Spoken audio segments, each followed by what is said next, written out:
A chuva caía sobre a cidade como uma cortina de vidro líquido, implacável e fria. Em um banco de praça encharcado, sob a luz amarelada e doente de um poste, uma mulher tremia. Suas roupas, um taier de grife agora arruinado pela água e pela lama, agarravam-se à sua pele, uma segunda pele gelada. Isabel, uma mulher acostumada a comandar salas de reuniões com um simples erguer de sobrancelha, estava reduzida a um contorno anônimo de miséria. Seu carro havia quebrado, o celular morrido e a carteira junto com seu casaco e sua identidade fora levada por um ladrão oportunista. Pela primeira vez em décadas, ela era ninguém. O poder que a definia evaporou-se na tempestade, deixando apenas o osso nu do desamparo. O frio não era apenas físico. Era uma humilhação profunda, uma erosão de tudo o que ela acreditava ser, deixando-a exposta e invisível no coração de um mundo que ela costumava dominar com facilidade e distanciamento. Do outro lado da rua, no calor modesto de seu pequeno apartamento no térreo, Helena terminava de preparar sua única refeição do dia. Uma sopa de legumes, simples e nutritiva, cuja fumaça subia em espirais perfumadas, enchendo o cômodo com um aroma de lar e conforto. Aos 70 anos, viúva e vivendo de uma aposentadoria mínima de enfermeira, ela conhecia bem o valor de cada colherada. Sua vida era um tecido de rotinas silenciosas e dignidade discreta. Enquanto se sentava à mesa, seus olhos foram atraídos pela figura encolhida no banco do outro lado da rua. Ela não via uma estranha, nem uma ameaça. Via o reflexo universal do sofrimento, uma linguagem que ela aprendeu a decifrar em 40 anos de profissão. A chuva batia contra sua janela, mas o que ecoava em seu peito era a visão daquela solidão desprotegida. Ela olhou para sua tigela fumegante e, em seguida, de volta para a mulher lá fora. A decisão foi tomada sem um pingo de hesitação, como um instinto. Helena levantou-se e pegou outra tigela no armário e dividiu sua sopa em 2 porções exatamente iguais. O gesto era metódico, quase sagrado. Cobrindo a cabeça com um velho chale, ela atravessou a rua, os pés protegidos por sandálias gastas que mal a defendiam das poças. Aproximou-se da mulher no banco e estendeu a tigela. O vapor da sopa se misturava ao ar gélido, uma pequena nuvem de calor em meio à tempestade. Isabel ergueu o rosto, e seus olhos, acostumados a analisar contratos e detectar fraquezas, encontraram os de Helena. Mas não havia gratidão em seu olhar, apenas uma suspeita afiada e cortante. Sua mente cínica, forjada no mundo corporativo, não conseguia processar a gratuidade. "O que você quer em troca?" ela perguntou, a voz rouca e fraca, mas carregada de uma vida inteira de desconfiança. A pergunta pairou no ar, mais fria que a própria chuva. Um muro invisível erguido entre a necessidade e a bondade. Helena não recuou nem se ofendeu. Havia uma serenidade em seu rosto que desarmava a hostilidade. Ela simplesmente balançou a cabeça e, com um sorriso suave que parecia conter toda a paciência do mundo, colocou a tigela quente nas mãos trêmulas de Isabel. "Para se aquecer", disse ela, sua voz tão calma quanto o aroma da sopa. Sem esperar por uma resposta, ela se virou e caminhou de volta para seu prédio, desaparecendo na penumbra do corredor. Isabel ficou sozinha, segurando a tigela de cerâmica. O calor se espalhou por seus dedos dormentes, subindo por seus braços, uma sensação tão estranha e avassaladora, quanto o gesto que a acompanhava. Ela olhou para a sopa, depois para a porta por onde a velha senhora havia entrado. Uma lágrima solitária e quente escorreu por seu rosto, misturando-se às gotas frias da chuva.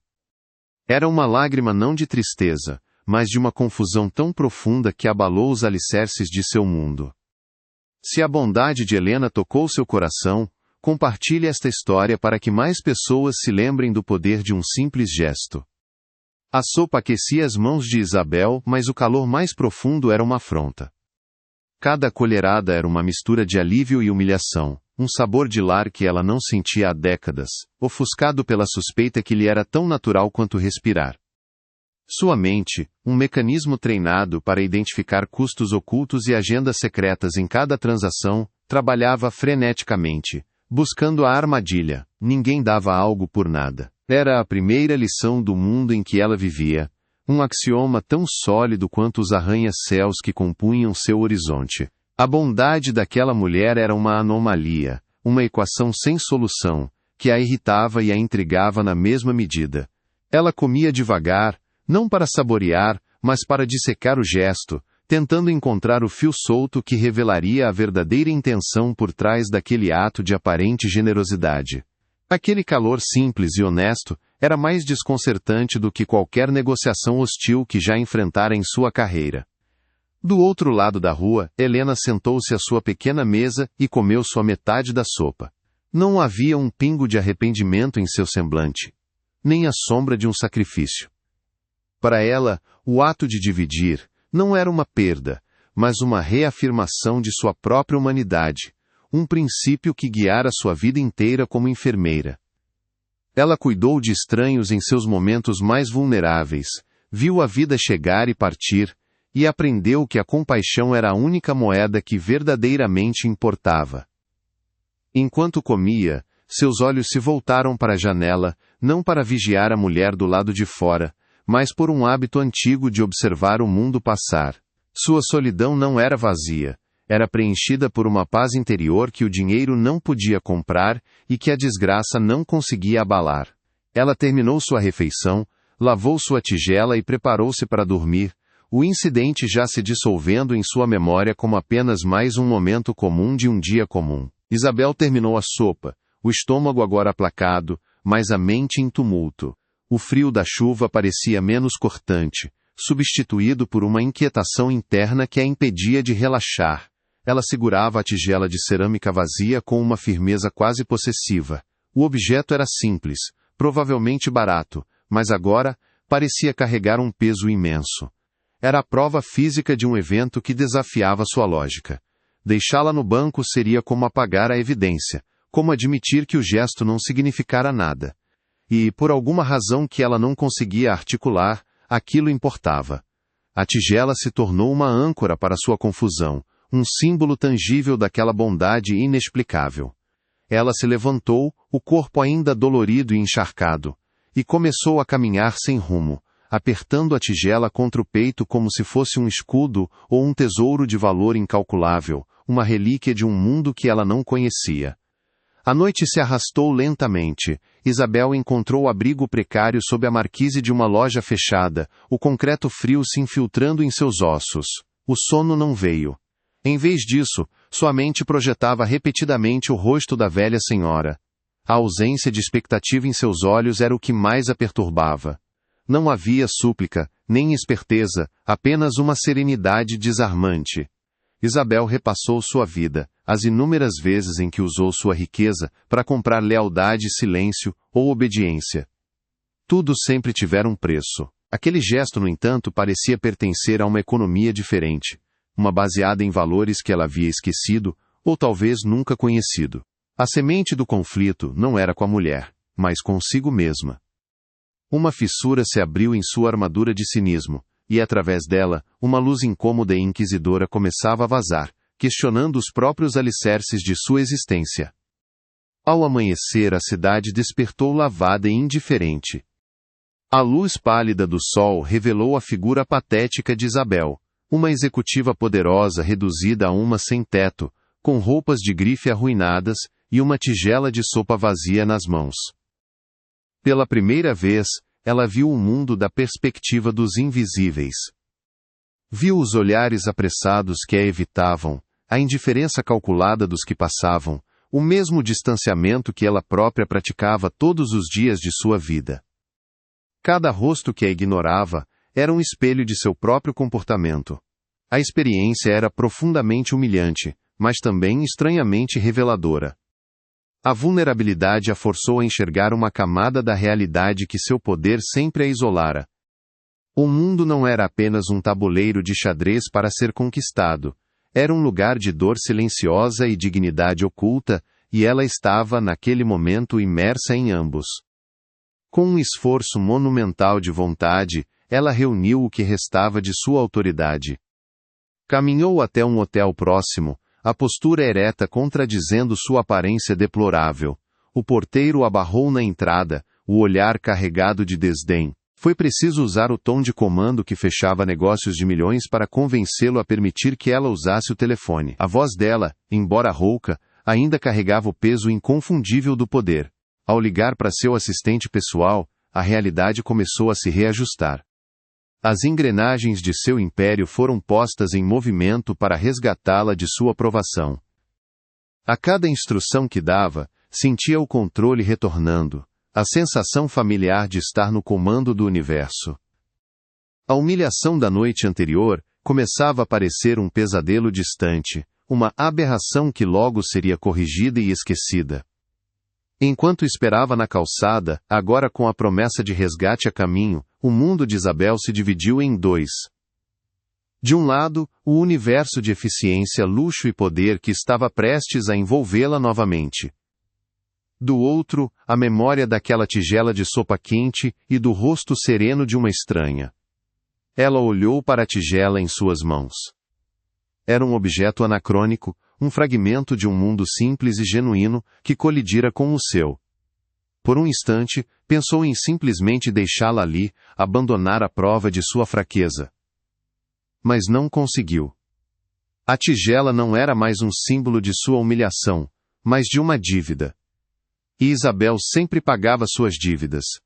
Era uma questão de honra, de restaurar o equilíbrio. O gesto daquela mulher não ficaria sem resposta. Ela o transformaria em algo que entendia. Uma transação. A chegada de seu sedã de luxo foi como uma aparição de outro planeta naquela rua modesta.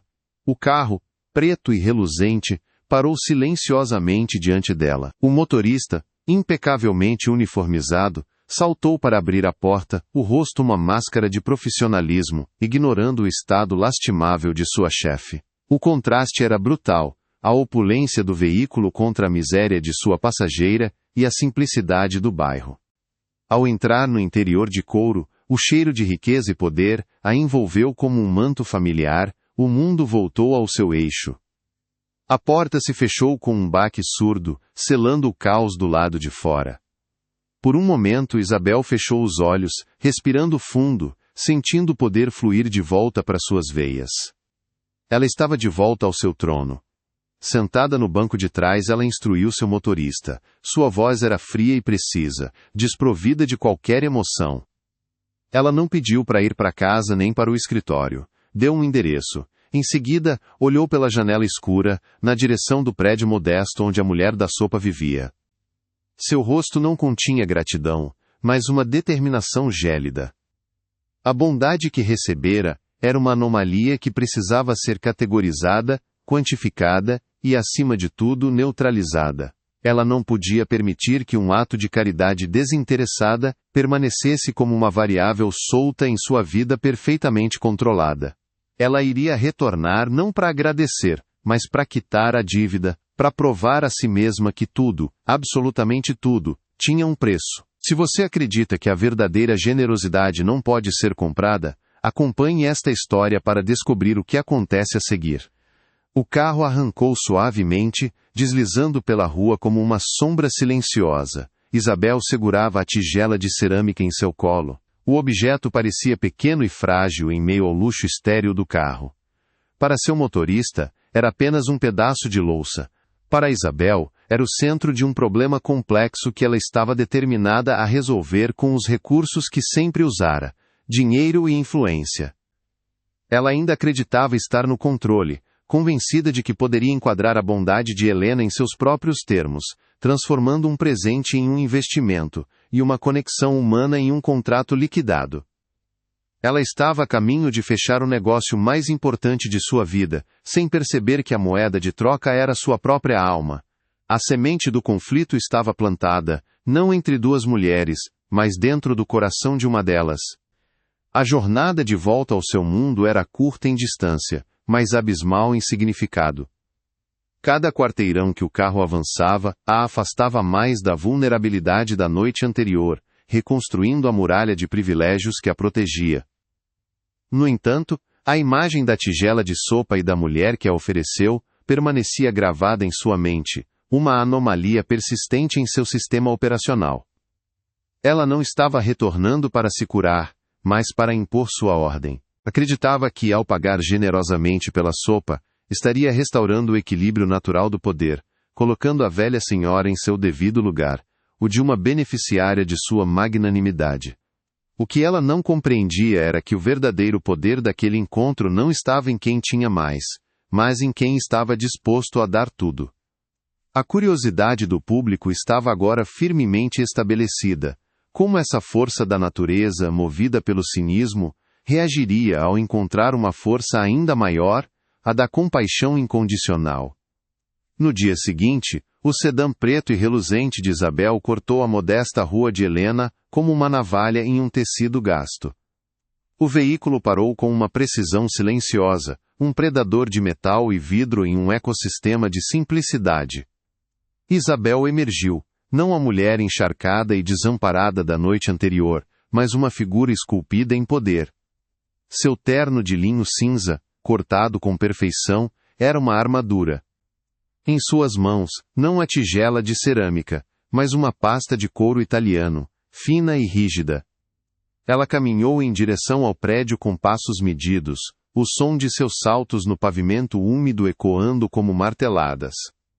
Seu rosto era uma máscara de determinação fria, os olhos fixos na porta de Helena, não com gratidão, mas com a resolução de quem vai fechar uma transação pendente.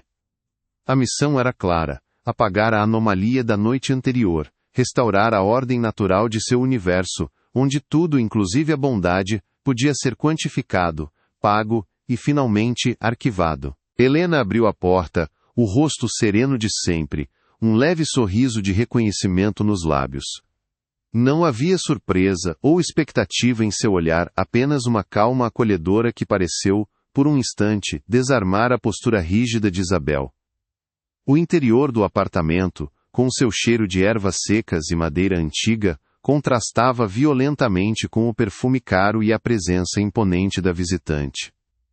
Eu vim devolver isso, disse Isabel a voz controlada, estendendo a tigela de cerâmica, agora limpa e seca. O gesto era formal, quase estéril. E para agradecer. A palavra, agradecer, soou estranha em sua boca, como uma língua estrangeira que ela fora forçada a aprender. Ela não convidou a um diálogo, não buscou uma conexão, estava ali para executar um protocolo, para encerrar um capítulo que a deixara desconfortável com sua própria vulnerabilidade, uma fraqueza, que ela agora pretendia erradicar com a eficiência de um cirurgião. Sem esperar por uma resposta, Isabel pousou a tigela em uma pequena mesa ao lado da porta e abriu sua pasta de couro. O clique do fecho de metal foi o único som no silêncio que se instalou. De dentro, ela retirou um envelope grosso, branco e sem identificação. Ela o estendeu para Helena com a mesma formalidade com que um advogado entrega uma intimação. Isso é por sua ajuda, uma recompensa pelo seu tempo e, pelo jantar. A palavra recompensa foi escolhida deliberadamente, um termo transacional que rebaixava o ato de compaixão a um serviço prestado. Era uma tentativa clara de redefinir o evento, de transformá-lo de um ato de humanidade em uma simples troca comercial. Ao fazer isso, ela não estava apenas pagando pela sopa, estava tentando comprar de volta seu senso de superioridade, reafirmando que, no final, o dinheiro era a única linguagem universal que importava, o único poder real. Helena olhou para o envelope, depois para os olhos de Isabel, e um véu de tristeza sutil cobriu sua expressão serena. Ela não tocou no dinheiro. Com um gesto lento e deliberado, ela balançou a cabeça, as mãos unidas em frente ao corpo, como se estivesse em prece. Não, minha querida, eu não posso aceitar. Sua voz era suave, mas carregada de uma firmeza inabalável, a firmeza de uma montanha que não se move com o vento. A sopa não tinha um preço. Foi feita para aquecer, não para ser paga. A recusa não foi um ato de orgulho, mas uma defesa silenciosa de sua própria dignidade e da pureza de seu gesto. Naquele instante o poder no pequeno cômodo mudou de mãos. O dinheiro de Isabel, sua arma mais potente, tornara-se inútil. A recusa de Helena era um espelho que refletia a pobreza da oferta de Isabel, expondo a fragilidade de um mundo construído apenas sobre valores materiais. A rejeição atingiu Isabel como um golpe físico. Uma expressão de incredulidade e irritação crispou seu rosto perfeitamente controlado. Era inconcebível. Ninguém recusava dinheiro. Era uma violação das regras fundamentais de seu mundo. Sua paciência se esgotou, substituída por uma arrogância afiada. Por favor, não seja ingênua, disse ela, o tom agora condescendente beirando o desprezo. Veja este lugar. Você claramente precisa disso mais do que eu. Considere um investimento em seu bem-estar. Uma forma de eu garantir que você possa continuar ajudando outras pessoas. A humilhação estava completa. Ela não apenas tentou impor sua vontade, mas também julgou a vida de Helena, definindo-a pela falta, pela necessidade. Em sua tentativa de reafirmar seu domínio, ela transformou seu suposto ato de gratidão em um insulto, uma demonstração cruel de poder que visava diminuir Helena, para que ela mesma pudesse se sentir grande novamente. Helena permaneceu em silêncio, seu olhar nunca vacilando. A dignidade em sua quietude era uma muralha impenetrável. Vendo que sua lógica não surtia efeito, Isabel tomou uma decisão final. Com um gesto brusco, ela jogou o envelope sobre a pequena mesa, ao lado da tigela de cerâmica. O som do papel pesado batendo na madeira foi uma agressão no ambiente tranquilo. A dívida está paga, declarou ela, a voz gélida como aço. O que você fará com isso é problema seu. Sem mais uma palavra, ela se virou e saiu, deixando a porta aberta atrás de si. Ela caminhou de volta para seu carro com a mesma postura imponente, convencida de que havia vencido, de que havia imposto sua ordem sobre o caos emocional da noite anterior. Aos seus olhos, a transação estava concluída. Ela havia liquidado a conta, reafirmado seu poder e colocado a velha senhora em seu devido lugar, uma mera nota de rodapé em sua vida. Helena ficou parada na soleira da porta, observando o carro de luxo desaparecer pela rua. O envelope branco repousava em sua mesa, um objeto estranho e violento em meio à simplicidade de seu lar. Parecia contaminar o ar com sua presença, um símbolo não de gratidão, mas de uma profunda incompreensão. A porta aberta deixava entrar a brisa da manhã, mas o apartamento parecia subitamente mais frio e solitário. Ela não olhava para o dinheiro com desejo ou raiva, mas com uma compaixão profunda pela mulher que acabara de partir. A verdadeira injustiça não fora a oferta de dinheiro, mas a solidão e o medo que o impulsionavam. O silêncio que se seguiu não era de paz, mas de uma tensão suspensa, a calma antes de uma tempestade moral que estava longe de terminar. A arrogância de Isabel atingira seu ápice, deixando para trás uma ferida silenciosa e uma questão que pairava no ar. O que a verdadeira bondade faz quando confrontada com o poder que não consegue enxergá-la? Após a partida de Isabel, Helena permaneceu imóvel na soleira de sua porta, o ar da manhã entrando e se misturando ao calor de seu lar. Ela não sentia raiva ou ressentimento, mas uma profunda e silenciosa melancolia pela mulher que acabara de partir. A solidão que emanava de Isabel era mais cortante do que a chuva da noite anterior, uma pobreza de espírito que nenhum dinheiro poderia curar. O envelope branco deixado sobre a mesa como uma afronta era um testemunho daquela desconexão, um grito silencioso de alguém que havia esquecido a linguagem da alma. Helena fechou a porta suavemente, não para se isolar, mas para proteger a paz de seu pequeno santuário da violência contida naquele gesto. Ela sabia, com a sabedoria de quem testemunhou inúmeras dores, que a verdadeira dívida não era sua, mas da mulher que acreditava tê-la quitado com um maço de notas. Ela não tocou no envelope. Em vez disso, continuou sua rotina matinal, com uma calma deliberada. Preparou uma xícara de chá de camomila, o vapor subindo e dançando na luz que entrava pela janela. Cada movimento era um ritual de normalidade, uma reafirmação de que seu mundo não seria abalado por aquela intrusão de riqueza. Sentou-se à mesa, a mesma onde dividira sua sopa, e bebeu o chá lentamente, os olhos fixos no envelope. Não o via como uma tentação ou uma solução para suas dificuldades financeiras. Via-o como um sintoma, uma manifestação da doença do mundo exterior, a crença de que tudo, até mesmo a compaixão, poderia ser mercantilizado. Sua serenidade não era uma pose, mas uma fortaleza construída ao longo de décadas, e aquele envelope era apenas mais uma pedra atirada contra seus muros, incapaz de penetrá-los. Depois de terminar o chá e lavar a xícara, ela finalmente se aproximou da mesa. Pegou o envelope, sentindo seu peso incomum. Não o abriu. Não havia curiosidade em seus olhos sobre a quantia que continha. Para ela, o valor era irrelevante. O que importava era a intenção por trás dele. Uma intenção de anular, de apagar, de transformar um ato de conexão em uma transação fria. Em sua mente, a decisão já estava tomada, formada no instante em que Isabel jogou o dinheiro sobre a mesa. Aquele dinheiro não lhe pertencia. Ele carregava uma energia de orgulho e dor, e ela não permitiria que essa energia contaminasse seu lar. Com o envelope na mão, ela pegou seu velho chale, o mesmo que usara na noite anterior, e se preparou para sair. Ela tinha um destino para aquele dinheiro, um lugar onde ele poderia ser purificado. Enquanto isso, a quilômetros de distância, no silêncio estéril de sua cobertura de luxo, Isabel sentia um vazio que o conforto ao seu redor não conseguia preencher.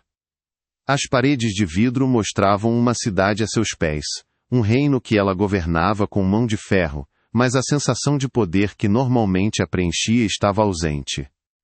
A imagem do rosto de Helena, sua recusa suave mas inabalável, assombrava seus pensamentos. A vitória que sentira ao deixar o apartamento da velha senhora se desfazia, revelando-se o que realmente era, uma demonstração patética de força. Ela tentou se concentrar em seus relatórios de mercado, nas projeções de lucros, mas os números pareciam sem vida, desprovidos de significado. A memória da sopa quente e do calor da tigela em suas mãos era mais real e mais substancial do que todo o império que construíra. Uma inquietação crescente a dominou. A dívida não parecia paga, pelo contrário, parecia ter se aprofundado, transformando-se em algo que ela não conseguia nomear. Era um incômodo, uma ponta solta em sua vida meticulosamente organizada. Por que a mulher recusara o dinheiro? Orgulho? Insensatez? A mente de Isabel, treinada para encontrar a lógica em tudo, não encontrava uma explicação satisfatória. Ela se pegou imaginando o que Helena estaria fazendo naquele momento. Teria ela, após sua partida, reconsiderado? Teria aberto o envelope, os olhos se arregalando com a quantia, o orgulho se dissolvendo, diante da necessidade? Isabel precisava saber. Precisava da confirmação de que seu mundo, com suas regras claras de oferta e demanda, ainda estava intacto. A incerteza era um veneno que ela não podia tolerar. Contra sua própria lógica, ela tomou uma decisão impulsiva, dispensou seu motorista para o dia e desceu até a garagem. Escolheu não seu sedã de luxo, mas um carro mais discreto, um veículo que usava raramente. Dirigir sempre a acalmara, dando-lhe uma sensação de controle. Mas, enquanto navegava pelas ruas da cidade, não era controle que ela sentia, e sim uma compulsão, uma força invisível que a puxava de volta para aquele bairro modesto, para aquela porta que representava o epicentro de sua confusão. Ela não admitiria para si mesma, mas não estava voltando para confirmar sua vitória. Estava voltando para procurar uma resposta, para entender o que havia de errado com a equação que ela acreditava ser infalível, a equação onde o dinheiro resolvia tudo. Helena caminhava pelas ruas de seu bairro com passos lentos e firmes. O envelope estava seguro em sua bolsa gasta. Ela cumprimentava os vizinhos pelo nome, parando para perguntar sobre a saúde de um, para admirar as flores no jardim de outro. Ela era parte daquele lugar, uma linha no tecido da comunidade. Sua jornada não era longa. Ela se dirigiu a um pequeno prédio de tijolos, com a pintura desbotada e uma placa simples na porta. Centro Comunitário São Francisco. Era um lugar que conhecia bem, um refúgio para os necessitados, que operava com doações escassas e a boa vontade de voluntários. Era ali que o dinheiro de Isabel encontraria seu verdadeiro propósito, longe do orgulho e da humilhação, transformado em pão, em sopa, em dignidade para outros. Ao entrar, o cheiro de desinfetante e café fraco a acolheu. Uma mulher mais jovem com olheiras de cansaço, mas um sorriso genuíno, veio ao seu encontro. Era Marta, a coordenadora do centro. As duas se abraçaram brevemente. Helena, que bom te ver, vereador. Achei que só viria na quinta-feira para ajudar na cozinha. A voz de Marta era calorosa, mas carregada de uma preocupação subjacente. Helena sabia que o centro estava passando por dificuldades, que as doações haviam diminuído e que o número de pessoas buscando ajuda só aumentava. Ela sorriu de volta, um sorriso que transmitia calma e segurança, e tirou o envelope branco de sua bolsa, um objeto tão deslocado naquele ambiente de carência e esforço. Isso chegou para mim, disse Helena a voz baixa e serena, mas acho que o endereço estava errado. O verdadeiro destinatário é aqui. Ela estendeu o envelope para Marta, que a olhou com confusão. Não sei quanto tem aí dentro, e não importa. Use para comprar o que for mais necessário.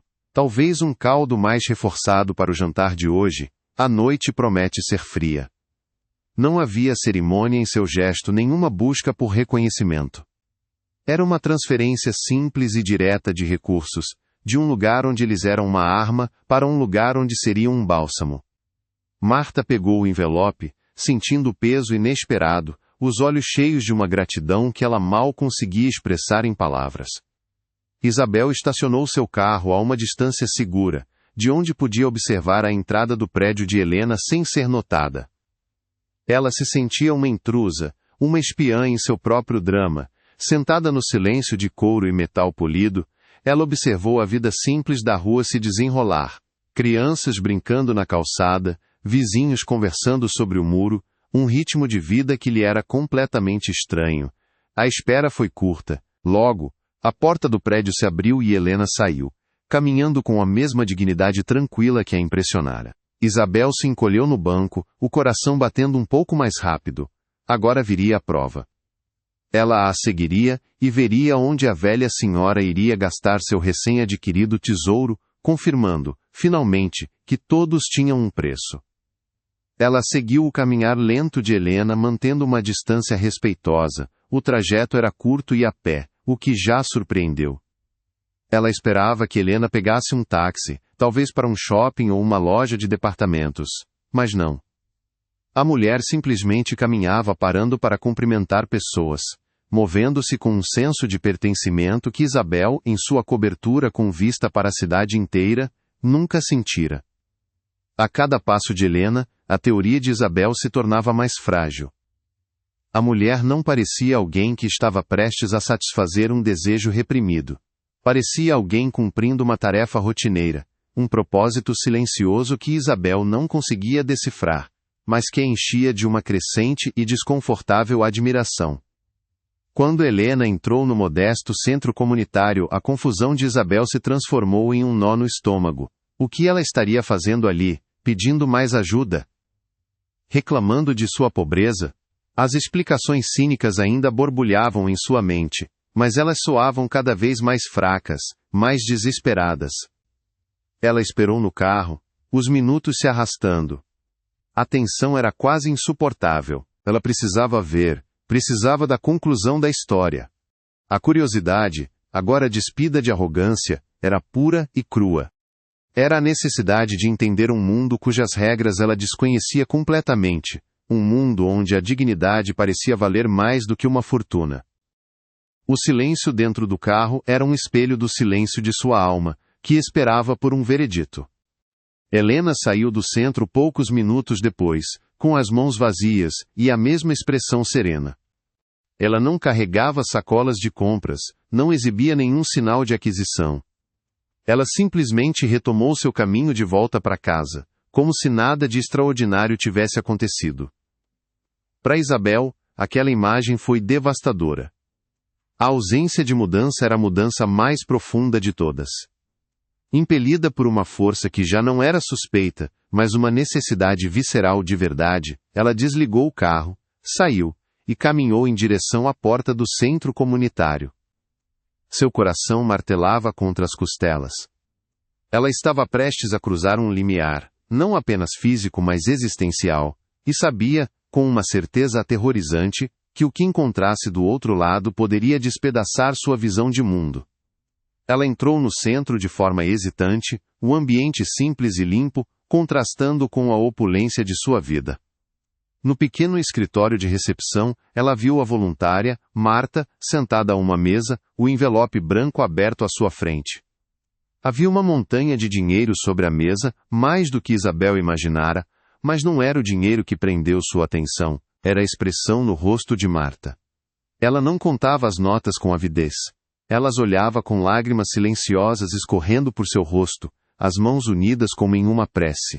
Era o rosto de alguém que acabara de testemunhar um milagre, a expressão de uma esperança que havia sido ressuscitada das cinzas do desespero. Isabel ficou parada na entrada, oculta pela sombra do corredor. Ela ouviu Marta sussurrar para si mesma, a voz embargada de emoção. Meu Deus, podemos manter as portas abertas, podemos comprar comida para o mês inteiro, podemos finalmente consertar o aquecedor. Cada palavra era uma faca no coração de Isabel. O dinheiro que ela usara como uma arma para reafirmar seu poder, para humilhar e silenciar, havia sido transformado, sem seu conhecimento ou permissão, em calor, em comida, em sobrevivência. Helena não apenas recusara o dinheiro, ela o havia redimido, redirecionando sua força bruta para um propósito de pura compaixão. A verdade a atingiu com a força de uma onda, deixando-a sem ar. O poder não estava no dinheiro, o poder estava na escolha. Helena tivera o poder de usar aquela fortuna para transformar sua própria vida, para sair da pobreza que Isabel tanto desprezara. Mas, em vez disso, ela escolhera permanecer como era, abdicando de seu ganho pessoal para aliviar o sofrimento de muitos. Foi um ato de uma nobreza tão absoluta, tão desinteressada, que a lógica de Isabel não conseguia processar. Era um poder que seu dinheiro não podia comprar, que sua influência não podia comandar. Era o poder silencioso da graça. Naquele instante, Isabel se sentiu a pessoa mais pobre naquele cômodo, despojada de todas as suas certezas, nua diante de uma verdade que era ao mesmo tempo simples e aniquiladora. Ela recuou lentamente, passo a passo, saindo do centro comunitário sem ser vista. O mundo exterior parecia diferente, as cores mais nítidas, os sons mais claros. Ela caminhou de volta para seu carro como uma autômata, o corpo se movendo enquanto sua mente se fragmentava. A virada silenciosa estava completa. Não houvera confronto, nem palavras de acusação. Apenas a força tranquila de um ato de bondade que expôs a falência moral de seu próprio universo. Ela não era a benfeitora magnânima que pensava ser.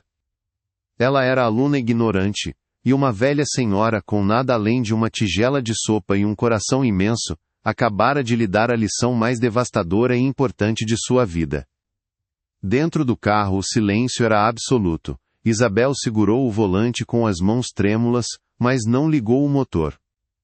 Ela olhou para suas mãos, as mesmas que assinavam contratos de milhões de dólares, e as viu como realmente eram, vazias. O poder que ela acumulou por toda a vida, parecia agora um castelo de areia prestes a desmoronar. A semente da dúvida plantada por Helena havia germinado, e suas raízes começavam a quebrar as fundações de concreto de sua alma. A questão não era mais o que Helena faria com o dinheiro. A questão, agora, era o que Isabel faria consigo mesma. A expectativa de mudança não era mais uma possibilidade, era uma inevitabilidade dolorosa. A arrogância que a impulsionara até ali havia se dissolvido, deixando em seu lugar uma vergonha fria e penetrante. Ela não havia simplesmente julgado mal uma mulher pobre. Ela havia julgado mal a própria natureza da humanidade. Acreditava que o mundo operava segundo suas regras cínicas, mas acabara de descobrir um universo paralelo, governado por leis de compaixão e sacrifício que ela não compreendia. O gesto de Helena não foi apenas uma recusa, foi um espelho. E o reflexo que Isabel viu de si mesma era o de uma mulher pequena, assustada e terrivelmente solitária, cercada por uma riqueza que não passava de pó. O alívio que o público poderia sentir era temperado pela dor da autodescoberta da personagem. A imagem de Marta chorando de gratidão sobre o dinheiro se sobrepôs à imagem de Helena oferecendo a sopa na chuva. Eram dois lados da mesma moeda. uma moeda que não tinha valor monetário, mas um peso espiritual infinito. Isabel percebeu que, em sua tentativa de pagar uma dívida, ela havia, sem querer, participado de algo sagrado. Ela fora o canal inconsciente de um milagre. A ironia era esmagadora. Ela, que acreditava controlar tudo, fora apenas um instrumento nas mãos de uma sabedoria muito maior, a sabedoria de um coração que sabia que a única maneira de possuir algo verdadeiramente era doando-o. O equilíbrio de poder não apenas mudara, fora pulverizado. O sol da tarde começava a baixar, lançando longas sombras pela rua. Para Isabel, era como se uma noite interna estivesse apenas começando. A jornada de volta para sua cobertura não seria um retorno ao lar, mas um exílio. Ela teria que enfrentar o silêncio de seus cômodos luxuosos, agora preenchidos pela verdade retumbante do que havia testemunhado. A virada silenciosa a deixara em um território desconhecido, sem mapa e sem bússola. O próximo passo não seria ditado pela lógica ou pela estratégia, mas por uma força nova e assustadora que começava a brotar em meio aos escombros de seu antigo eu, a consciência. A história estava pronta para sua revelação final, e o público, agora plenamente investido, esperava ansiosamente pela inevitável confrontação. O retorno de Isabel não foi marcado pela arrogância de uma credora, mas pela hesitação de uma peregrina. Ela parou diante da porta de madeira simples de Helena, a mesma porta que havia fechado com tanta convicção no dia anterior. Desta vez, não havia pasta de couro nem motorista esperando. Estava sozinha, vestida com simplicidade, a fachada de poder deliberadamente abandonada. Em sua mão, não um envelope, mas um único cheque, dobrado e amassado por seu nervosismo. O papel parecia estranho e inútil em seus dedos. O som de seus próprios batimentos cardíacos era mais alto que o barulho da rua. Ela não veio para pagar uma dívida, mas para entender por que sua moeda mais valiosa havia sido recusada. A cada segundo de hesitação, a armadura que a protegera por toda a vida se desfazia, revelando a mulher frágil e confusa que ela se tornara desde que provara aquela sopa quente em uma noite de tempestade. Ela ergueu a mão, e o som de seus nós batendo na madeira foi suave, quase um pedido de desculpas. Helena abriu a porta com a mesma serenidade de sempre, como se estivesse esperando por ela. Não havia surpresa em seus olhos, apenas um reconhecimento profundo, uma compaixão que transcendia o julgamento. Ela olhou para Isabel, para suas roupas simples, para o cheque amassado em sua mão, e entendeu tudo sem que uma única palavra fosse dita. O pequeno apartamento atrás dela exalava um cheiro de pão fresco e chá de ervas, um santuário de calor e simplicidade que contrastava violentamente com o mundo estéril e competitivo de Isabel. Helena deu um passo para o lado, um convite silencioso para que ela entrasse. O gesto era desprovido de cerimônia, mas carregado de um poder imenso, o poder de acolher, não de conquistar. Naquele instante, o equilíbrio de poder se inverteu de forma definitiva. Isabel não era mais a CEO visitando uma mulher pobre, era uma alma perdida buscando abrigo na casa de uma rainha. Isabel entrou, seus movimentos incertos, como se pisasse em solo sagrado. O silêncio no cômodo era denso, preenchido não por constrangimento, mas por uma verdade que pairava no ar, esperando para ser reconhecida. Com a voz trêmula, despojada de sua autoridade habitual, Isabel tentou se explicar. Eu não entendi, gaguejou ela, estendendo o cheque como uma oferenda desesperada. O dinheiro era para ajudar, para agradecer. Eu não queria insultar. As palavras soavam ocas, inadequadas para a magnitude do que sentia. Ela ainda estava presa à única linguagem que conhecia, a da transação, tentando usá-la para reparar uma ferida que não era material. Seus olhos suplicavam por uma explicação, por uma chave que a ajudasse a decifrar aquele código moral que desafiava toda a sua existência. Aquele pedaço de papel em sua mão não era mais um símbolo de seu poder, mas a prova irrefutável de sua mais profunda ignorância. Helena olhou para o cheque e, em seguida, para os olhos marejados de Isabel. Com uma delicadeza que desarmaria exércitos, ela colocou sua mão enrugada sobre a de Isabel, empurrando-a suavemente para baixo. Eu não preciso disso, querida, disse ela, a voz tão calma quanto o aroma do chá no ar.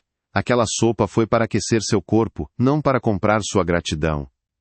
A frase foi proferida sem um pingo de acusação, mas cada palavra aterrissou no coração de Isabel, com o peso de uma revelação. Não era uma recusa, era uma lição sobre o valor das coisas que não têm preço. Sobre a riqueza que não pode ser depositada em um banco. Naquele momento, a verdade se tornou incontestável. A generosidade de Helena não era um produto a ser adquirido, mas um estado de ser, uma força da natureza que o dinheiro de Isabel era impotente para tocar, para medir ou para corromper. O cheque caiu da mão de Isabel flutuando silenciosamente até o chão de madeira gasto. O som suave do papel pousando foi como o estrondo de um edifício desabando dentro dela. A última coluna de seu orgulho, de sua visão de mundo cínica, finalmente cedeu. Uma lágrima escapou seguida por outra, e logo seu rosto estava banhado por um choro que vinha de um lugar profundo e esquecido de sua alma. Não eram lágrimas de frustração ou raiva, mas de uma libertação dolorosa. Era o luto por uma vida inteira de conexões perdidas, de gestos não dados, de uma solidão construída com paredes de ouro. Ela se curvou, o corpo sacudido por soluços, a poderosa CEO reduzida à sua forma mais pura e vulnerável. Um ser humano quebrado, faminto não por comida, mas por uma conexão que ela mesma havia tentado aniquilar com sua riqueza. Helena não disse nada, ela simplesmente a envolveu em um abraço. Era um abraço firme, de quem passou a vida sustentando o peso da dor alheia. Os braços de Isabel, acostumados a se manterem rígidos e distantes, hesitaram por um instante antes de se agarrarem a Helena com a força de um náufrago. O cheiro de lar e a solidez daquele corpo envelhecido eram a única coisa real em um mundo que se dissolvia. Naquele abraço, não havia hierarquia. Eram apenas duas mulheres, uma que tinha tudo e não possuía nada, e outra que não possuía nada e oferecia tudo. O silêncio que se seguiu foi preenchido apenas pelo som do choro de Isabel, um som que não era de derrota, mas de rendição. A catarse era completa, uma purificação pela vergonha redentora que lavava décadas de arrogância e medo. Quando os soluços finalmente diminuíram, Helena a guiou suavemente até a pequena mesa da cozinha. Sobre ela, repousava a tigela de cerâmica. A mesma tigela. O símbolo agora estava completo. Não representava mais a pobreza de Helena nem a humilhação de Isabel. Tornara-se um elo, um testemunho silencioso de um momento que havia mudado duas vidas para sempre. Isabel tocou a borda da tigela com a ponta dos dedos, um material simples e liso sob sua pele. Era o objeto mais valioso que já tocara, pois continha o peso de uma verdade inestimável. Olhando para a tigela, ela finalmente entendeu. A sopa não era apenas comida, era respeito, era dignidade, era a afirmação de que, mesmo na escuridão mais fria, um ser humano podia enxergar o outro. Por quê? Sussurrou Isabel, a voz rouca pelo choro. A pergunta não era mais sobre o dinheiro, era sobre tudo. Por que você fez isso por uma estranha? Helena sentou-se à sua frente, o rosto marcado por uma sabedoria tranquila. Por que você não era uma estranha? Respondeu ela com simplicidade. Você era alguém com frio. Em 40 anos como enfermeira, aprendi que a dor não tem nome nem status. Ela é apenas dor. A resposta, em sua simplicidade avassaladora, desarmou as últimas defesas de Isabel. Não havia uma filosofia complexa ou um motivo oculto. Havia apenas humanidade em sua forma mais pura e essencial. A revelação final não foi um segredo desvendado, mas o reconhecimento de uma verdade que sempre esteve ali, invisível para olhos que só sabiam enxergar o poder e o lucro. Isabel olhou ao redor do pequeno apartamento.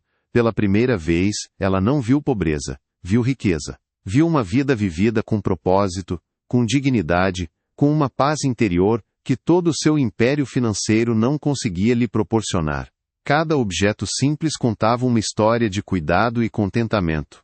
Aquele lugar não era uma prisão de escassez, como ela havia julgado arrogantemente, mas um palácio de riqueza espiritual. Ela era a indigente ali, a que precisava de esmola, a que mendigava por um fragmento daquela paz. A inversão de poder não era apenas moral, era existencial. Helena com sua vida modesta possuía o verdadeiro reino, enquanto Isabel era apenas uma exilada em sua própria fortaleza de solidão. O cheque continuava no chão, esquecido. Sua irrelevância era a prova final da nova ordem mundial que se instalara naquele pequeno cômodo. Helena se levantou e começou a preparar 2 xícaras de chá, seus movimentos calmos e rituais. O som da água fervendo, o tilintar das xícaras, o aroma das ervas preenchendo o ar. Tudo aquilo era uma liturgia de normalidade e acolhimento. Ela colocou uma xícara quente nas mãos de Isabel, um gesto que espelhava o da noite da sopa, mas que agora era compartilhado entre 2 iguais. Isabel segurou a xícara, o calor se espalhando por seus dedos, não apenas aquecendo seu corpo, mas começando a derreter o gelo que há muito se instalara em sua alma. Não disseram mais nada por um longo tempo. O silêncio não era mais de tensão, mas de comunhão. Ao sair, muito tempo depois, Isabel não se despediu com palavras formais. Ela simplesmente se virou na porta e olhou para Helena, os olhos transmitindo uma gratidão e uma promessa que nenhuma palavra poderia conter. Ela deixou para trás a mulher que era, a CEO implacável, a cínica pragmática. E levou consigo a semente de uma nova identidade, plantada por uma tigela de sopa e regada por lágrimas de humildade. Ao caminhar pela rua sob a luz suave do entardecer, ela não se sentia mais poderosa, mas se sentia, pela primeira vez em décadas, humana. A satisfação moral do público estava completa, a injustiça não apenas corrigida, mas curada pela empatia, abrindo caminho para a redenção, que inevitavelmente se seguiria. As portas do elevador se abriram no silêncio de mármore de seu prédio, mas Isabel não sentiu o alívio familiar do retorno ao lar. O mundo que ela deixara para trás, o da rua modesta e do apartamento quente, parecia mais real e substancial do que a opulência estéril que a cercava. Cada passo no tapete persa era um passo em um deserto. Ela atravessou o hall de entrada, um espaço vasto e impessoal projetado para impressionar visitantes, mas que agora apenas ecoava sua profunda solidão. A redenção não começava com um grande gesto, mas com um reconhecimento silencioso e doloroso. O castelo que construíra para se proteger do mundo era, na verdade, sua prisão. O ar-condicionado central soprava um frio que não era mais de luxo, mas de ausência. Pela primeira vez, ela não via sua casa como um símbolo de sucesso, mas como um mausoléu para uma vida que ela ainda não havia vivido, uma vida de calor, conexão e significado. Ela caminhou até a imensa janela de vidro que ocupava toda a parede da sala, oferecendo uma vista panorâmica da cidade que se estendia a seus pés como um tapete de luzes. Por anos, aquela vista fora sua afirmação de poder, a prova de que ela estava no topo, acima de tudo e de todos. Agora, ela não via um reino. Via milhões de janelas, milhões de vidas, milhões de solidões anônimas como a sua. Via a cidade não como um mapa de oportunidades, mas como um oceano de histórias não contadas. A mulher no banco de praça, encharcada e invisível, não era mais uma anomalia em sua memória. Era um reflexo de inúmeras outras. A dor que sentira naquela noite não era exclusivamente sua. Era a dor universal da invisibilidade, e a bondade de Helena não fora um ato isolado, mas uma resposta a essa condição humana fundamental. A paisagem não mudara, mas seus olhos sim. Ela não era mais a observadora distante, era parte daquele mar de fragilidade. O primeiro passo em direção à reparação não foi grandioso, mas íntimo. Ignorando a pilha de relatórios e contratos em sua mesa de ébano, Isabel pegou o telefone. Sua assistente atendeu com a eficiência de sempre, pronta para receber uma torrente de ordens. Mas a voz de Isabel era diferente. Havia uma suavidade e uma hesitação que a assistente nunca ouvira antes. Cancelar tudo, disse Isabel, a voz baixa, quase um sussurro. Minha agenda para o resto da semana. Reuniões, chamadas, tudo. Houve uma pausa do outro lado da linha, uma confusão palpável. Algum problema, senhora? Perguntou a assistente, preocupada. Não, respondeu Isabel, e um leve sorriso tocou seus lábios pela primeira vez naquele dia. Pelo contrário. Acho que estou começando a resolver um. Desligou o telefone, e o silêncio que se seguiu não foi de vazio, mas de possibilidade. Ela acabara de criar um espaço, um vácuo em sua vida superprogramada, para que algo novo pudesse nascer. Ela se despiu do terno de grife, a armadura de seu antigo eu, e o deixou cair no chão, um gesto de abandono impensável até então. Vestindo roupas simples e confortáveis, começou a vagar por seu apartamento como uma estranha. Cada objeto de arte, cada móvel de design, cada peça de tecnologia de ponta, parecia agora um artefato de uma civilização distante e sem sentido. Seu olhar recaiu sobre a cozinha, um espaço de aço inoxidável e superfícies polidas que raramente era usado. Ela abriu a geladeira, abarrotada de iguarias que ela nunca tinha tempo para comer. Pensou na sopa de Helena, simples e nutritiva, feita com ingredientes humildes, mas que continha mais sustento do que todo o luxo em seu refrigerador.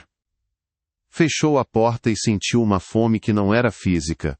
Era uma fome de simplicidade, de autenticidade, de algo real para preencher o vazio que sua riqueza apenas ampliava. A imagem do Centro Comunitário São Francisco voltou à sua mente com uma clareza avassaladora. A voluntária chorando sobre o dinheiro não de ganância, mas de alívio. As palavras ecoavam em sua cabeça. Podemos manter as portas abertas, podemos comprar comida, consertar o aquecedor. Seu gesto impensado, nascido da arrogância, fora acidentalmente transformado em um milagre. Mas ela sabia que não era suficiente. Um envelope de dinheiro era um conserto temporário, um curativo em uma ferida profunda. A verdadeira injustiça era a própria existência daquela ferida, a precariedade que tornava um ato de decência, um evento milagroso. A redenção não poderia ser um ato único de caridade anônima. Teria que ser algo mais profundo, mais estrutural. Teria que ser um compromisso. A compaixão que sentia agora não era apenas por Helena, mas por todas as Helenas, por todos os necessitados que dependiam da frágil linha da bondade alheia para sobreviver. Sentou-se à sua mesa, mas em vez de ligar o computador, pegou um bloco de notas e uma caneta. As ferramentas de seu império, agora usadas para um novo propósito. Ela não escreveu um plano de negócios, mas uma série de perguntas. O que as pessoas realmente precisam? Não apenas comida, mas dignidade. Não apenas abrigo, mas calor humano. Não apenas ajuda, mas respeito. As respostas a levaram de volta à tigela de cerâmica. O símbolo continha tudo. A sopa não era apenas alimento. Era servida com cuidado, em uma tigela real, um gesto que dizia, você importa. Você é visto. A ideia começou a tomar forma, não como um projeto de caridade, mas como uma filosofia. Ela não queria apenas financiar abrigos, queria criar espaços onde a solidão pudesse ser aquecida, onde a invisibilidade pudesse ser desfeita, um prato de sopa de cada vez. No dia seguinte ela não voltou ao seu escritório. Em vez disso, dirigiu seu carro, o mesmo que usara para espionar Helena, e estacionou em frente ao centro comunitário. Desta vez, ela não ficou escondida. Saiu do carro e entrou, não como uma CEO, mas como alguém que vinha aprender.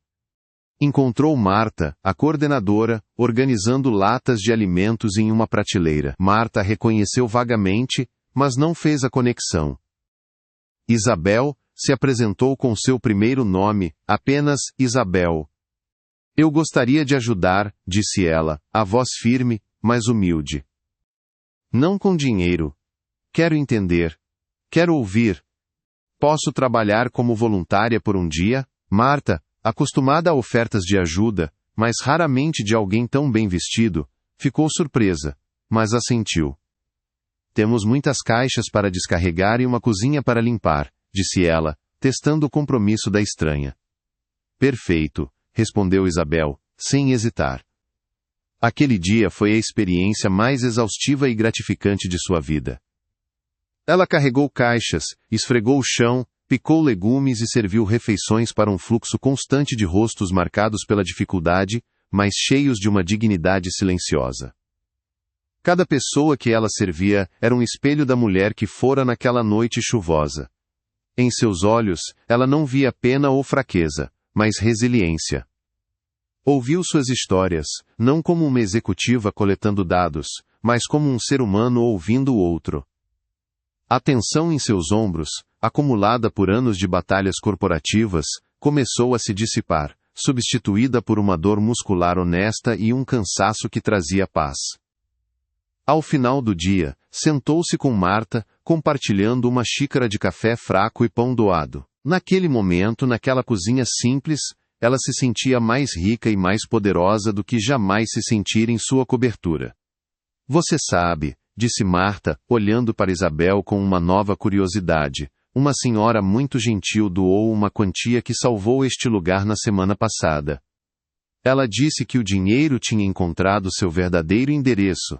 O coração de Isabel apertou. Ela apenas sorriu, um sorriso genuíno e cansado.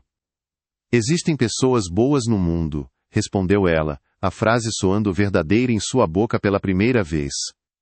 A reparação estava acontecendo, não através de um cheque, mas através da imersão, da compreensão, da conexão. Ela não estava mais tentando consertar um erro, mas se tornando parte da solução. A humanidade que se revelara naquele dia não era apenas a dos outros, mas a sua própria, redescoberta sob camadas de suor, humildade e o cheiro de sopa cozinhando lentamente no fogão.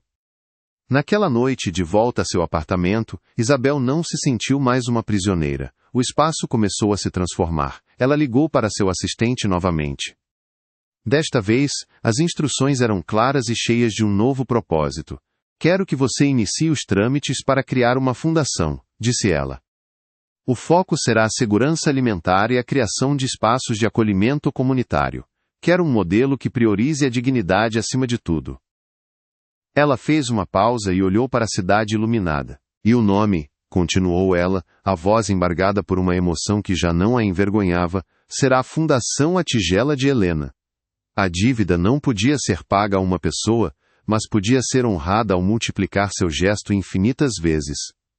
A redenção de Isabel não foi um evento único, mas o início de uma jornada. A tensão de sua vida anterior, a busca incessante por mais, deu lugar a uma nova busca, a de ser suficiente. A compaixão que ela sentia agora não era uma emoção passageira, mas o novo norte de sua bússola moral. Ela olhou para a tigela de cerâmica, que pedira a Helena e que agora repousava em sua mesa de cabeceira. Não era um troféu de sua transformação, mas um lembrete constante de sua fragilidade e da graça que a resgatara. O perdão que ela buscava não viria de Helena, que nunca a havia julgado, mas de si mesma. E ela estava começando a entender que o perdão não era encontrado no esquecimento, mas na ação. A cura emocional havia começado, preparando o terreno para a transformação final que mudaria não apenas sua vida, mas a de incontáveis outras. 6 meses depois, o cheiro de sopa de legumes permeava o ar não de um pequeno apartamento, mas de um salão amplo e iluminado. As paredes, pintadas em um tom quente de terracota, não exibiam obras de arte caras, mas murais que celebravam a comunidade.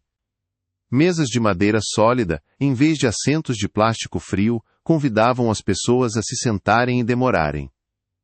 Este não era um abrigo, nem um refeitório de caridade no sentido tradicional. Era o primeiro centro da fundação, a Tigela de Helena, um espaço concebido não apenas para alimentar o corpo, mas para aquecer a alma. O silêncio não era o da vergonha, mas o de uma paz compartilhada, pontuado pelo som suave de talheres em pratos de cerâmica e conversas baixas. A luz que entrava pelas janelas altas não expunha a miséria, mas iluminava a dignidade. Era a manifestação física de uma transformação, o resultado prático de uma lição aprendida na escuridão de uma noite chuvosa. A estrutura de poder não fora apenas reformulada, fora dissolvida em um caldo de respeito mútuo. No centro da cozinha aberta, visível a todos, estava Isabel. O terno de grife fora substituído por um avental simples. Suas mãos, antes ocupadas com canetas de luxo e relatórios de mercado, agora seguravam uma concha de madeira, mexendo um caldeirão fumegante. Seus movimentos não eram os de uma CEO inspecionando uma operação, mas os de alguém que encontrou seu lugar.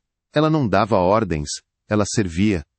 Quando um homem de idade com o rosto marcado pelo tempo e pelas ruas, aproximou-se do balcão, ela ergueu os olhos e sorriu. Não era o sorriso calculado de uma executiva, mas um sorriso genuíno, que alcançava seus olhos. Está com um cheiro maravilhoso hoje, Isabel, disse ele. Espero que goste, Afonso. Coloquei um pouco mais de manjericão como você sugeriu, respondeu ela. A interação era simples, desprovida de hierarquia. Ela não era mais a benfeitora invisível. Era parte da comunidade que ajudara a criar, aprendendo nomes, ouvindo histórias e, finalmente, entendendo que a verdadeira liderança se media pela capacidade de servir. Ao seu lado, amarrando o avental com a familiaridade de uma vida inteira, estava Helena. Ela não era uma convidada de honra ou um símbolo passivo. Era uma força ativa, sua presença serena infundindo calma em todo o ambiente.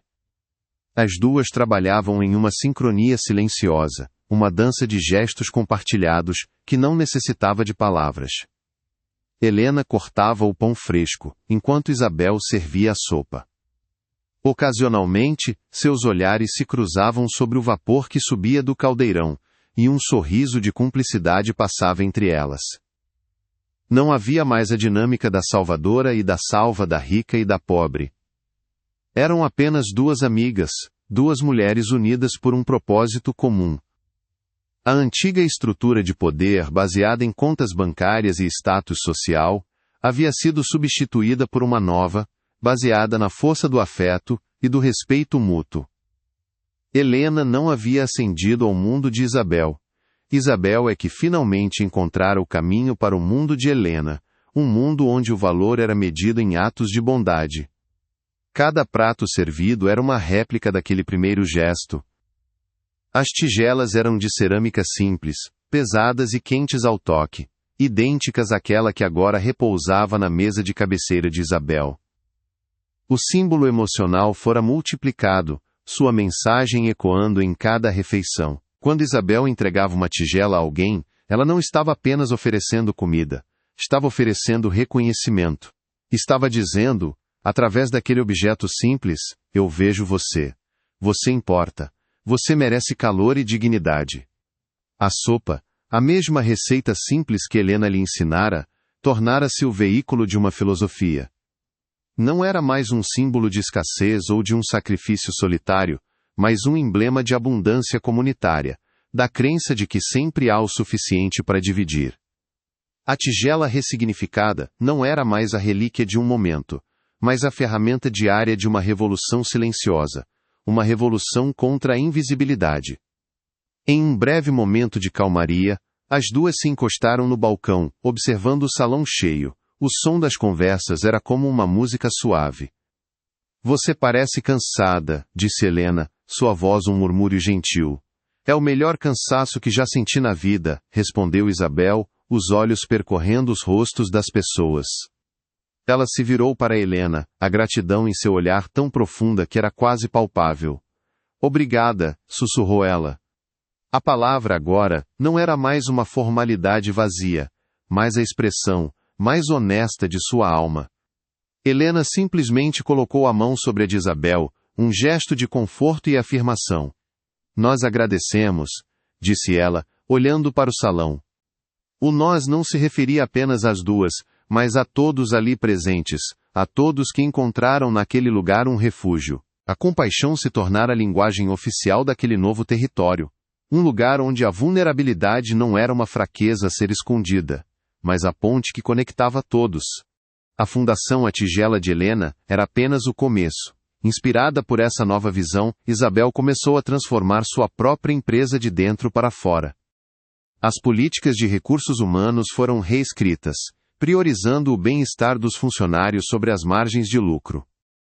Programas de mentoria foram criados, e uma parte significativa dos lucros anuais foi destinada a projetos de desenvolvimento comunitário. Ela descobriu que a empatia não era um obstáculo para o sucesso, mas seu mais poderoso catalisador. Seus executivos inicialmente céticos começaram a ver os resultados, uma força de trabalho mais leal, uma imagem pública fortalecida e um novo senso de propósito que ia além dos balanços financeiros. O império de Isabel não encolheu, ele se transformou. De uma fortaleza de poder frio, tornou-se um ecossistema de crescimento sustentável, provando que a humanidade e os negócios não precisavam ser mutuamente exclusivos. A esperança não era mais um sentimento, mas uma estratégia. A câmera se afasta lentamente, subindo para uma visão panorâmica do refeitório. A luz dourada do fim de tarde entra pelas janelas, banhando a cena em um calor quase sagrado. Vemos Isabel e Helena, lado a lado, rindo de algo que um dos frequentadores lhes disse. Elas não são o centro das atenções. São simplesmente parte do tecido vibrante daquele lugar. A imagem se congela nelas, duas mulheres de mundos diferentes que se encontraram em uma tigela de sopa, e juntas, redesenharam o mapa da compaixão. A música suave cresce, enquanto a voz de Isabel, calma e reflexiva, surge em narração. Por toda a minha vida, construí muros para me manter segura, apenas para descobrir que estava presa do lado de dentro. Naquela noite uma mulher com quase nada me ofereceu tudo o que tinha, e ao me aquecer ela não salvou apenas meu corpo do frio, ela salvou minha alma de mim mesma.